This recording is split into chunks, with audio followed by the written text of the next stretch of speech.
Hello guys, welcome back to Pavan ఫోటోప్ and this is Pavan Markanti. మన యొక్క 100 DSA ఛాలెంజ్ లో ఇవాళ వచ్చేసి డే 19 అనమాట. So as part of our day 19 we are going to solve LeetCode 350 intersection of 2 arrays 2 problem అనమాట. So first let us see the problem description of this problem and after that we can solve this problem by using the both brute force approach as well as optimized solutions. So in the problem description they have clearly mentioned given two integers nums1 and nums2 return an array of their intersection. Each element in the result must appear as many times as it shows in both arrays and you may return the result in any order. వాళ్ళు మనకు problem description లో ఏం చెప్తున్నారంటే మనకు 2 integer arrays అనేవి ఇచ్చారనమాట, like called nums1 and nums2. అయితే ఇప్పుడు మనం ఏం చేయాలి, ఈ యొక్క nums1 అండ్ nums2 అంటే ఈ యొక్క 2 అరేలోకి వెళ్ళి మనం కామన్ ఎలిమెంట్స్ ని రిటర్న్ అనేది చేయాలన్నమాట. బట్ ఇక్కడ ట్విస్ట్ ఏంటంటే ఈ యొక్క 2 అరేలో కామన్ ఎలిమెంట్స్ అనేవి ఎన్ని టైమ్స్ రిపీట్ అయితే those many times we have to return in the output అరే. అర్థమవుతుందా? అంటే ఈ యొక్క కామన్ ఎలిమెంట్స్ అనేవి మనకు ఈ యొక్క బోత్ అరేస్ లో ఎన్ని టైమ్స్ రిపీట్ అయ్యో అన్ని టైమ్స్ మనం అవుట్పుట్ అరేలో రిటర్న్ అనేది చేయాలన్నమాట. అర్థమవుతుందా? So that's the problem description of this problem. Now let us see some sample test cases. So first case చూసుకుంటే మనకు 2 ఇంటిజర్ అరేస్ అనేవి ఉన్నాయన్నమాట, కాల్డ్ nums1 అండ్ nums2. అయితే ఫస్ట్ అరేలో మనకు 4 ఎలిమెంట్స్ అనేవి ఉన్నాయన్నమాట, కాల్డ్ 1 2 and 1. అండ్ సెకండ్ అరేలో మనకు only 2 elements ఉన్నాయి, దోస్ ఆర్ 2 and 2. అయితే ఇందులోకి వెళ్ళి మనం కామన్ ఎలిమెంట్స్ ని ఇప్పుడు అవుట్పుట్ లాగా రిటర్న్ అనేది చేయాలి. So this is our task. So మనకు అవుట్పుట్ అనేది చూసుకుంటే 2,2 అనేది ఉందన్నమాట. సో ఎందుకు 2,2 అనేది ఉంది? సి ఫస్ట్ అరేలో 2 అనేది 2 టైమ్స్ వచ్చింది అండ్ సెకండ్ అరేలో కూడా 2 అనేది 2 టైమ్స్ అనేది వచ్చింది. అంటే ఇక్కడ 2 అనేది కామన్ గా మనకు 2 టైమ్స్ అనేది ఉందన్నమాట. సో అంటే అవుట్పుట్ అరేలో మనం ఈ యొక్క ఎలిమెంట్స్ అనేది ఎన్ని టైమ్స్ రిపీట్ అవుతాయో అన్ని టైమ్స్ మనం రిటర్న్ అనేది చేయాలి. So this is clear. ఇప్పుడు ఇంకొక శాంపుల్ టెస్ట్ కేసు అనేది తీసుకుందాం, మీకు ఇంకా చాలా బెటర్ గా అర్థం అనేది అవుతుంది. సో ఇప్పుడు సెకండ్ ఎగ్జాంపుల్ చూసుకుంటే సెకండ్ ఎగ్జాంపుల్ లో మనకు ఫస్ట్ అరేలో ఓన్లీ 3 ఎలిమెంట్స్ ఉన్నాయి, కాల్డ్ 4 9 5. అండ్ సెకండ్ అరేలో మనకు 9 4 9 8 అన్ని 5 ఎలిమెంట్స్ అయితే ఉన్నాయి. సో ఈ యొక్క ఫస్ట్ అరేలో అండ్ సెకండ్ అరేలో ఇప్పుడు కామన్ ఎలిమెంట్స్ అనేది చూసుకుంటే, సో ఇందులో కామన్ ఎలిమెంట్స్ ఏంటి? 4 అనేది ఫస్ట్ అరేలో ఉంది అండ్ సెకండ్ అరేలో కూడా ఉంది, రైట్. అండ్ 9 అనేది ఫస్ట్ అరేలో ఉంది అండ్ సెకండ్ అరేలో కూడా ఉంది, ఓకే. 5 అనేది ఫస్ట్ అరేలో ఉంది బట్ సెకండ్ అరేలో లేదు. అంటే ఇప్పుడు 4,9 అనేది మనకు కామన్ గా ఫస్ట్ అరేలో ఉంది అండ్ సెకండ్ అరేలో ఉంది. So 4,9 is common. బట్ ఇక్కడ ట్విస్ట్ ఏంటంటే ఇప్పుడు మీరు చూసుకుంటే 4,9 అనేది ఫస్ట్ అరేలో ఓన్లీ వన్ టైం మాత్రమే రిపీట్ అయ్యాయి. బట్ ఇదే 4,9 సెకండ్ అరేలో నీవు చూసుకుంటే 2 టైమ్స్ అనేది రిపీట్ అయ్యాయి. సో 4 అనేది ఇక్కడ 2 టైమ్స్ రిపీట్ అయింది అండ్ 9 అనేది కూడా 2 టైమ్స్ అనేది రిపీట్ అయింది. ఫస్ట్ అరేలో 2 టైమ్స్ రిపీట్ అయ్యి సెకండ్ అరేలో కూడా 2 టైమ్స్ రిపీట్ అయితే నువ్వు 4,9 ని 2 టైమ్స్ అనేది రిటర్న్ చేయాలి. బట్ ఇక్కడ 4,9 అనేది ఫస్ట్ అరేలో ఓన్లీ 1 టైం రిపీట్ అయింది, సెకండ్ అరేలో 2 టైమ్స్ రిపీట్ అయింది. అంటే కామన్ గా ఎన్ని టైమ్స్ రిపీట్ అయింది? ఓన్లీ 1 టైం కదా. కామన్ అంటే బోత్ ద అరేస్ లో చెక్ చేయాలి. సో ఇందులో 4,9 అనేది ఒకసారి వచ్చింది, ఇందులో 4,9 అనేది మోర్ దెన్ 1 టైం ఉంది. బట్ బోత్ ద అరేలో చూసుకుంటే ఓన్లీ 1 టైం ఉంది కాబట్టి నువ్వు 4,9 ని ఈ కేసులో 1 టైమే రిటర్న్ అనేది చేయాలి. అర్థమవుతుందా? అయితే ఇక్కడ అవుట్పుట్ అనేది నువ్వు ఏ ఆర్డర్ లోనైనా రిటర్న్ అని చేయొచ్చు. You can return it in the form of 4,9 లో నువ్వు రిటర్న్ చేయొచ్చు, or else you can also return in the form 9,4. అంటే ఇక్కడ ఆర్డర్ అనేది నాట్ నెసెసరీ, బట్ నువ్వు ఎన్ని టైమ్స్ రిటర్న్ అనేది చేస్తున్నావు అనేది చాలా ఇంపార్టెంట్ అనమాట. Now let's see the brute force approach for this problem. So ఈ యొక్క ప్రాబ్లమ్ సంబంధించిన బ్రూట్ ఫోర్స్ అప్రోచ్ అనేది నేను చాలా క్లియర్ గా మీకు అయితే ఎక్స్ప్లెయిన్ అనేది చేస్తాను, but it's your task to solve this problem in the brute force approach. Okay, so now let's see how to solve this problem in the brute force approach. Brute force approach లో నేను ఈ యొక్క problem ఏం చేస్తానంటే first అరే ఉన్న element second అరేలో ఉన్న element తో ప్రతి ఎలిమెంట్ తో నేను కంపేర్ అనేది చేస్తున్నాను, ఓకేనా. సో ఫస్ట్ అరేలో ఉన్న ప్రతి ఎలిమెంట్ ని సెకండ్ అరేలో ఉన్న ప్రతి ఎలిమెంట్ తో నేను కంపేర్ అనేది చేస్తున్నాను. సో సింపుల్ గా ఎప్పుడైనా సరే మనం ఇందులో ఉన్న ప్రతి ఎలిమెంట్ ఇందులో ఉన్న ప్రతి ఎలిమెంట్ తోటి కంపేర్ అనేది చేయాలంటే మనం 2 లూప్స్ అనేది వాడాలి. అర్థమవుతుందా? సో నెస్టెడ్ లూప్స్ అనేది మనం ఖచ్చితంగా ఈ యొక్క కేసులో వాడవలసిందే. Okay, is it clear? So nested loops అనేది వాడాలి. సో ఎందుకు నెస్టెడ్ లూప్స్ వాడాలి? సపోజ్ నేను 1 అనే ఎలిమెంట్ ఫస్ట్ అరేలో తీసుకుంటున్నా. సో ఈ యొక్క 1 అనే ఎలిమెంట్ ని ఫస్ట్ అరేలో తీసుకున్నప్పుడు ఈ యొక్క 1 ని నేను సెకండ్ అరేలో ఉన్న ప్రతి ఎలిమెంట్ తోటి కంపేర్ చేయాలి కదా. అంటే ఈ యొక్క element IV. So suppose outer loop అనేది ఐ దగ్గర ఉంటే ఇన్నర్ లూప్ అనేది ఎంటైర్ అరే అనేది మనం ఇటరేట్ అనేది కావాలి, ఇజంట్ ఇట్? సో ఫస్ట్ అరే అనేది ఫస్ట్ ఎలిమెంట్ దగ్గర ఉన్నప్పుడు సెకండ్ అరేలో ఉన్న ఫస్ట్ ఎలిమెంట్ తోటి కంపేర్ చేస్తా, యాజ్ వెల్ as సెకండ్ అరేలో ఉన్న సెకండ్ ఎలిమెంట్ తోటి కూడా కంపేర్ చేస్తా, ఇజంట్ ఇట్? ఈ విధంగా మనం ఇటరేట్ అనేది కావడానికి మనకు 2 లూప్స్ అనేది అవసరం ఉంటాయి. So that's why we're taking 2 for loops. Okay, so ఇప్పుడు మరి ఏ విధంగా సాల్వ్ చేయాలి బ్రో? ఒక 2 ఫర్ లూప్స్ అనేది తీసుకున్నాం కదా, మరి ఏ విధంగా ప్రాబ్లమ్ సాల్వ్ చేయడం అనేది it's a big task for all of you. But ఇక్కడ మనకి ఏం చెప్పారు? సో మనకు ప్రాబ్లం డిస్క్రిప్షన్ లో చూసుకుంటే మనము ఒకసారి యూజ్ చేసిన ఆ ఎలిమెంట్ ని మనం సెకండ్ టైం ని మళ్ళీ యూజ్ అనేది చేయొద్దు, ఇజంట్ ఇట్? అంటే 2 అనే ఎలిమెంట్ మనకు సెకండ్ అరేలో 2 టైమ్స్ అనేది వచ్చింది అండ్ ఫస్ట్ అరేలో కూడా 2 టైమ్స్ అనేది వచ్చింది. అయితే ఇప్పుడు ఈ యొక్క 2 అనేది ఫస్ట్ అరేలో మనకు 2 అనే ఒక ఎలిమెంట్ ఉంది అండ్ సెకండ్ అరేలో కూడా మనకు 2 అనేది ఒక ఎలిమెంట్ ఉంది. సో ఇప్పుడు ఏం చేస్తాం? ఈ 2 కి ఈ 2 అనేది మ్యాచ్ అయింది, అంటే ఈ 2 కి ఈ 2 అనేది కామన్ గా ఉంది. సో ఇప్పుడు నేను ఏం చేస్తున్నాను? ఈ యొక్క 2 అనేది మనం నెక్స్ట్ టైం యూజ్ అనేది చేయదు, ఎందుకంటే ఇది ఆల్రెడీ ఇంకొక 2 కి కామన్ గా ఉంది కదా. అంటే నువ్వు సెకండ్ టైం ఏదైనా ఫస్ట్ అరేలో 2 అనేది వస్తే నువ్వు సెకండ్ అరేలో ఈ యొక్క 2ని నువ్వు యూజ్ అనేది చేయొద్దు, ఓకేనా. సో అలాంటప్పుడు నేను ఏం చేస్తున్నాను, ఈ యొక్క 2 ని నువ్వు ఆల్రెడీ యూజ్ అనేది చేసినట్టు నువ్వు సెకండ్ టైం ఇటరేట్ చేసినప్పుడు తెలియాలంటే ఏం చేస్తున్నాము, సో అందుకోసం నేను ఇంకొక అరే అనేది తీసుకుంటున్నాను. సో బూలియన్ అరే అనేది తీసుకొని నేను ఏం చేస్తున్నాను, ఒకవేళ ఏదైనా ఒక కామన్ ఎలిమెంట్ అనేది మనకు ఫైండ్ అయితే ఆ యొక్క కామన్ ఎలిమెంట్ అనేది ఇప్పటి వరకు మనం దాన్ని యూజ్ చేసినామా లేదో తీసుకోవడానికి నేను ఈ యొక్క బూలియన్ అరే అనేది తీసుకుంటున్నాను. సో ఈ యొక్క వాల్యూ అనేది మనం ఫస్ట్ టైం యూజ్ చేస్తుంటే ఫాల్స్ ఉంటుంది. సో ఫాల్స్ ఉంటే మనం ఈ యొక్క వాల్యూని మనం యూజ్ అనేది చేసుకోవచ్చు, ఓకే. సో అదర్వైజ్ ఈ యొక్క వాల్యూ అనేది మనకు ట్రూ అనేది ఉంటే ఏమన్నట్టు, సో మనకి ఈ యొక్క వాల్యూని ఆల్రెడీ మనం యూజ్ అనేది చేసినట్టు. So we cannot use this element in the next iteration. Is it clear? So that's why I'm taking the boolean array. So ఈ యొక్క బూలియన్ అరేని తీసుకొని నువ్వేం చేస్తావు, ఈ యొక్క సెకండ్ అరేలో ఉన్న ఎలిమెంట్ అనేది నీకు ఆల్రెడీ ఇటరేట్ అయ్యిందా, అంటే ఇటరేట్ అయిందంటే కామన్ గా ఉందా లేదో నువ్వు ఫెచ్ అనేది చేస్తావు. ఒకవేళ కామన్ గా లేకపోతే నువ్వు దాన్ని ఈ నెక్స్ట్ ఇంకొక ఎక్స్ట్రా అరే అనేది తీసుకో, రిజల్ట్ అనే అరే తీసుకొని అందులో ఇన్సర్ట్ అనేది చెయ్యి, ఓకేనా. సో ఒకవేళ నువ్వు ఇప్పటివరకు ఈ యొక్క కామన్ ఎలిమెంట్ ని ఆల్రెడీ ఇన్సర్ట్ అనేది చేసి ఉంటే నువ్వు you cannot use this element, simple ఆ యొక్క ఇటరేషన్ నుంచి బయటికి రావాలి. So you can use the break statement if you want, okay. So that's how you can solve this problem by using the brute force approach. And now let us see how to solve this problem in the optimized approach. So మనం ఈ యొక్క problem ని brute force approach లో solve అనేది చేయొచ్చు, but it is not the optimized approach.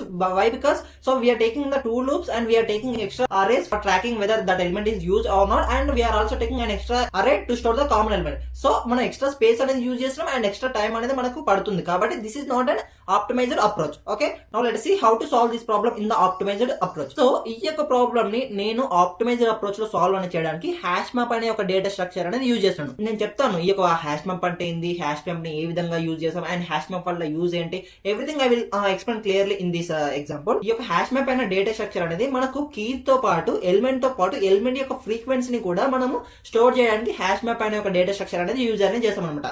అర్థమవుతుందా? So that's why I took hash map data structure here, okay. Now ఇప్పుడు నేను ఏం చేస్తాను, ఈ యొక్క హ్యాష్ మ్యాప్ ఈ యొక్క ఆప్టిమైజ్డ్ అప్రోచ్ లో అసలు ఈ యొక్క ప్రాబ్లమ్ ని ఏ విధంగా సాల్వ్ చేస్తున్నానో చెప్తాను. దాని తర్వాత కోడ్ తోటి సింపుల్ గా 1 by 1 కోడ్ తోటి లైన్ బై లైన్ ఎక్స్ప్లెయిన్ అనేది కూడా చేస్తాను, ఓకే. సో ఏదైతే మనకు 2 అరేస్ అనేది ఇస్తారో ఇంటిజర్ అరేస్, ఆ యొక్క 2 ఇంటిజర్ అరేస్ యొక్క లెంత్ అనేది నేను కంపేర్ అనేది చేస్తాను, ఓకే. కంపేర్ చేసిన తర్వాత ఏ అరే యొక్క లెంత్ అనేది స్మాల్ ఉంటుందో ఆ యొక్క అరేలో ఉన్న ఎలిమెంట్స్ అన్ని కూడా నేను హ్యాష్ మ్యాప్ లోకి పుష్ చేశాను, ఓకేనా. పుష్ చేసేటప్పుడు హ్యాష్ మ్యాప్ అనేది ఏ విధంగా ఎలిమెంట్ ని పుష్ చేస్తానంటే ఆల్రెడీ ఇందులో ఆ యొక్క ఎలిమెంట్ అనేది ఉంటే ఏం చేస్తుంది, దాని యొక్క ఫ్రీక్వెన్సీ అనేది ఇంక్రీజ్ అనేది చేస్తుంది. ఒకవేళ ఎలిమెంట్ అనేది లేకపోతే సో ఇనిషియల్ కేసులో మనం పెట్టేటప్పుడు ఫ్రీక్వెన్సీ అనేది 1 అవుతుంది, ఆల్రెడీ ఎలిమెంట్ అనేది ఉంటే ఫ్రీక్వెన్సీ +1 అవుతుంది. సో ఈ విధంగా ఎన్ని టైమ్స్ ఆ యొక్క ఎలిమెంట్ అనేది రిపీట్ అయినా మనం ఈ యొక్క హ్యాష్ మ్యాప్ లో ఫ్రీక్వెన్సీ అనేది యూజ్ చేసి ఇన్సర్ట్ అనేది చేయొచ్చు, okay. So that's why I'm using the hash map. So push అనేది చేసిన తర్వాత ఇప్పుడు మనకు లార్జర్ అరే ఉంటుంది కదా, అంటే ఏదైతే బిగ్ అరే మనకి ఇక్కడ సేమ్ అరే అనేవి ఇస్తలేదు. ఇంతకు మనం ప్రీవియస్ ఎగ్జాంపుల్ కూడా చూసాం కదా. సో మనకు సేమ్ లెంత్ ఉన్న అరేస్ అనేది ఇవ్వరనమాట. సో అలాంటప్పుడు ఏం చేస్తున్నాం, స్మాల్ అరేలో ఉన్న ఎలిమెంట్స్ అన్ని కూడా మనం హ్యాష్ మ్యాప్ లో పుష్ చేస్తే మనకు హ్యాష్ మ్యాప్ యొక్క సైజ్ అనేది తగ్గుతుంది అనమాట, ఇజంట్ ఇట్. సో ఈ యొక్క సైజ్ అనేది తగ్గడానికి నేను ఏం చేస్తున్నాను, స్మాలర్ అరేలో ఉన్న ఎలిమెంట్స్ అన్ని కూడా హ్యాష్ మ్యాప్ లోకి పుష్ చేస్తున్నాను. అండ్ ఆ తర్వాత ఏం చేద్దాం, లార్జర్ అరే ఉంటుంది కదా, ఇంకొక లార్జర్ అరే, ఆ యొక్క లార్జర్ అరేలో ఉన్న ఎలిమెంట్స్ అన్ని కూడా ఇప్పుడు ఒక్కొక్క ఎలిమెంట్ అనేది తీసుకొని మనకు హ్యాష్ మ్యాప్ లో ఆ యొక్క ఎలిమెంట్ అనేది ఉందా లేదా మనం కంపేర్ అనేది చేయాలి. ఒకవేళ ఉంటే మనం ఏం చేస్తాం, ఆ యొక్క ఎలిమెంట్స్ ని ఇంకొక రిజల్ట్ అనే ఒక అరే తీసుకొని అందులోకి స్టోర్ అనేది చేస్తాం. అండ్ స్టోర్ చేసిన తర్వాత ఇప్పుడు హ్యాష్ మ్యాప్ లోకి వెళ్ళి మనం ఒక ఎలిమెంట్ అనేది తీసాం కదా, అంటే ఒక ఎలిమెంట్ అనేది తీస్తే దాని యొక్క ఆ యొక్క ఎలిమెంట్ యొక్క ఫ్రీక్వెన్సీ అనేది 1 తగ్గుతుంది. ఎందుకంటే ఇప్పుడు ఆ యొక్క ఎలిమెంట్ అనేది మనం ఎన్ని టైమ్స్ ఉంటుందో మనకు తెలియాలన్నమాట. మనం ప్రతిసారి ఆ యొక్క ఎలిమెంట్ అనేది యూజ్ అనేది చేసుకోవద్దు. సో మనం ఎప్పుడైనా సరే ఒక ఎలిమెంట్ అనేది యూజ్ చేసి దాని యొక్క ఫ్రీక్వెన్సీ అనేది తగ్గియాలంట in this case. So that's why after comparing if that element is equal to the element which is present in the larger array, so we have to reduce the frequency of the element which is present in the hash map. Okay, so is it clear? So ఆ విధంగా తగ్గించాక మనం ఏం చేస్తాం, ఆ elements అన్ని కూడా ఒక result అరే లోకి పుష్ చేస్తాం, కామన్ ఎలిమెంట్స్, అండ్ లాస్ట్ కి ఆ రిజల్ట్ అరే ని మనం ఏం చేస్తాం, రిటర్న్ అనేది చేస్తాం. So that's our task in the hash map. So ఇప్పుడు nums1 అండ్ nums2 అనే ఈక్వల్ 2 అరేస్ అనమాట. సో ఇన్ దిస్ కేస్ నాకు ఇందులో స్మాలర్ అరే ఏది, స్మాలర్ అరే వచ్చేసి nums2 అనమాట. సో దీనికి కంపేర్ చేయాలి, కంపేర్ చేయడానికి లాజిక్ అనేది డైరెక్ట్ కోడ్ లో రాసాను, but it is a pseudo code అనమాట. Is it clear? So next వచ్చేసి లార్జ్ అరే వచ్చేసి ఈ కేసులో nums1 అనమాట. Isn't it? సో ఇప్పుడు నేను ఏం చేస్తున్నాను, nums2 లో ఉన్న ఎలిమెంట్స్, స్మాలర్ అరేలో ఉన్న ఎలిమెంట్స్ అన్ని హ్యాష్ మ్యాప్ లో పుష్ చేద్దాం అనుకున్నాను కదా.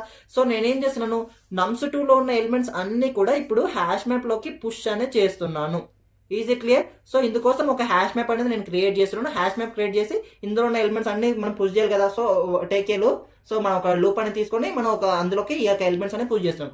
సో లైక్ 2ని ఇన్సర్ట్ చేస్తున్నాం. 2ని ఇన్సర్ట్ చేసినప్పుడు సో 2 యొక్క ఫ్రీక్వెన్సీ ఇందులో 2 అనేది ఆల్రెడీ లేదు. సో 2 యొక్క ఫ్రీక్వెన్సీ అనేది 1 అవుతుంది. ఓకే, సో నెక్స్ట్ ఎలిమెంట్ అనేది మళ్ళీ 2నే. సో నెక్స్ట్ మళ్ళీ 2ని ఇన్సర్ట్ చేసేటప్పుడు 2 అనేది ఆల్రెడీ ఈ యొక్క హ్యాష్ మ్యాప్ లో ఉంది. సో ఉన్నప్పుడు ఏమవుతుంది, మళ్ళీ 2 యొక్క ఫ్రీక్వెన్సీ 1 కాదు, ఎందుకంటే ఆల్రెడీ ఒక ఎలిమెంట్ ఒకసారి ఉంది. అంటే మనం ఆ యొక్క ఫ్రీక్వెన్సీని ఇంక్రీజ్ చేయాలి కాబట్టి 2 యొక్క ఫ్రీక్వెన్సీ ఎంత అవుతుంది, 2 అవుతుంది. సో ఇప్పుడు ఈ యొక్క హ్యాష్ మ్యాప్ లో మనకు 2 అనే ఎలిమెంట్ ఉంది అండ్ ఇట్స్ ఫ్రీక్వెన్సీ ఈస్ 2. ఇప్పుడు ఏం చేస్తాం, ఇప్పుడు nums1 లార్జర్ అరే కదా, లార్జర్ అరేలో ఉన్న ప్రతి ఎలిమెంట్ ని మనం హ్యాష్ మ్యాప్ లో ఆ ఎలిమెంట్ అనేది ఉందో లేదో కంపేర్ అనేది చేస్తాం. సో ఇప్పుడు లార్జర్ అరేలో 1 అనేది ఉంది. సో ఈ యొక్క 1 అనేది మనకి ఇప్పుడు హ్యాష్ మ్యాప్ లో ఉందా లేదో చెక్ చేస్తాం. హ్యాష్ మ్యాప్ లో ఉందా, లేదు. So neglect 1. So next element in larger అరే ఏంది 2. సో ఇప్పుడు ఈ యొక్క 2 అనే ఎలిమెంట్ హ్యాష్ మ్యాప్ లో ఉందా, అవును ఉంది. సో ఈ యొక్క 2 అనేది హ్యాష్ మ్యాప్ లో ఉంది and it's frequency is greater than 0 కదా. సో ఇప్పుడు ఈ యొక్క ఎలిమెంట్ యొక్క ఫ్రీక్వెన్సీ గ్రేటర్ దెన్ 0 అయితే నువ్వు కంపేర్ చేయడానికి వస్తుంది. గ్రేటర్ దెన్ 0 కాకపోతే ఒకవేళ ఈక్వల్ టు 0 ఏంటంటే హ్యాష్ మ్యాప్ లో ఎలిమెంట్ అనేది లేనట్టే అర్థం. Isn't it. సో ఇప్పుడు ఈ యొక్క హ్యాష్ మ్యాప్ లో ఈ యొక్క ఎలిమెంట్ అనేది ఉంది and it's frequency is greater than 1. So ఇప్పుడు మనకు కామన్ ఎలిమెంట్ అనేది ఉన్నట్టు అర్థం. సో నేను ఇంకేం చేస్తున్నాను, ఒక ఆన్సర్ అరే అనేది తీసుకుంటున్నాను. తీసుకొని అందులోకి ఈ యొక్క ఎలిమెంట్ 2 అనేది ఇన్సర్ట్ అనేది చేస్తున్నాను. ఇన్సర్ట్ చేసిన తర్వాత ఈ యొక్క 2 యొక్క ఫ్రీక్వెన్సీ అనేది మనం 1 తగ్గియాలి, ఎందుకంటే ఆల్రెడీ 1 టైం ఈ యొక్క 2ని అని యూజ్ చేస్తాం కదా. సో ఇప్పుడు 2 యొక్క ఫ్రీక్వెన్సీ అయితే ఎంత అవుతుందంటే 1 అవుతుంది. Is it clear? సో 1 అయిన తర్వాత నెక్స్ట్ ఎలిమెంట్ ఏంది, nums1 లో 2 అగైన్ 2. సో ఈ యొక్క 2 అనేది మళ్ళీ ఈ యొక్క హ్యాష్ మ్యాప్ లో ఉందో లేదా కంపేర్ చేస్తాం. ఈ యొక్క 2 అనేది హ్యాష్ మ్యాప్ లో ఉంది and it's frequency greater than 0. So again మనం ఏం చేస్తాం, ఈ యొక్క 2ని కామన్ గా ఆన్సర్ అరేలో ఇన్సర్ట్ అనేది చేస్తాం. ఇన్సర్ట్ అనేది చేసిన తర్వాత నెక్స్ట్ ఎలిమెంట్ ఏంది 1. 1 అనేది హ్యాష్ మ్యాప్ లో ఉందా, లేదు. 1 అనేది హ్యాష్ మ్యాప్ లో లేదు కాబట్టి cannot insert that element into the result అరే. సో ఇక్కడ ఏం చేస్తాం, లాస్ట్ కి ఈ యొక్క ఆన్సర్ అనేది రిటర్న్ అనేది చేస్తాం అనమాట. So that's how we can solve this problem. So ఇప్పుడు ఈ యొక్క ప్రాబ్లమ్ ని లీడ్ కోడ్ లో మీకు రన్ అనేది చేసి చూపిస్తాను అనమాట. So you can get a much better clarity. Yeah, so ఇప్పుడు చూసుకుంటే నేను ఏం చేస్తాను, nums1 యొక్క అరేని ఫైండ్ అవుట్ చేస్తున్నా అండ్ nums2 అరే యొక్క లెంత్ అనేది కూడా ఫైండ్ అవుట్ చేస్తున్నాను. సో ఈ యొక్క విధంగా ఫైండ్ అవుట్ చేసిన తర్వాత నేను ఒక హ్యాష్ మ్యాప్ అనేది క్రియేట్ అనేది చేస్తున్నాను అనమాట. అర్థమవుతుందా? సో ఈ యొక్క హ్యాష్ మ్యాప్ అనేది క్రియేట్ చేసి ఇప్పుడు ఈ యొక్క స్మాలర్ అరే ఏది, లార్జర్ అరే ఏది అని నేను అయితే ఫైండ్ అవుట్ అనేది చేస్తున్నాను. సో స్మాలర్ అరే అనేది నేను డైరెక్ట్ స్మాలర్ అరే ఏదైతే ఉంటుందో దాన్ని ఇంకొక స్మాల్ అనే ఒక అరే తీసుకొని అందులో ఆ యొక్క ఎలిమెంట్స్ అన్ని స్టోర్ చేస్తున్నాను. సిమిలర్ గా లార్జర్ అరేలో కూడా నేను అదే విధంగా ఏదైతే లార్జర్ అరే ఉంటుందో ఆ యొక్క లార్జర్ అరే ఎలిమెంట్స్ అన్ని కూడా లార్జ్ అనే ఒక అరేలో స్టోర్ అనేది చేస్తున్నాను.